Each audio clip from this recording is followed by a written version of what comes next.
Welcome back to Ramya talks official. మనకు తెలుసు హనుమంతుడు శక్తివంతుడని. కానీ ఆయన చిన్నప్పుడే జ్ఞానం ఎలా సంపాదించారో తెలుసా?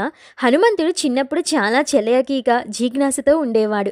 ఒకరోజు ఉదయాన్నే సూర్యుడి కాంతి చూడగానే అరే ఇది పండులాగుంది అని భావించి తినేయడానికి ఆకాశంలోకి ఎగిరిపోయాడు.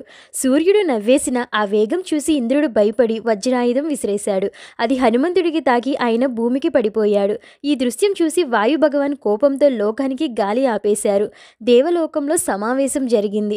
ఈ బాలుడు అపూర్వుడు, అతని శక్తి వృధా కాకుండా దాన్ని జ్ఞానంగా మార్చాలని నిర్ణయించారు. అప్పుడు సూర్య భగవాన్ హనుమంతుడిని శిష్యుడిగా తీసుకున్నారు.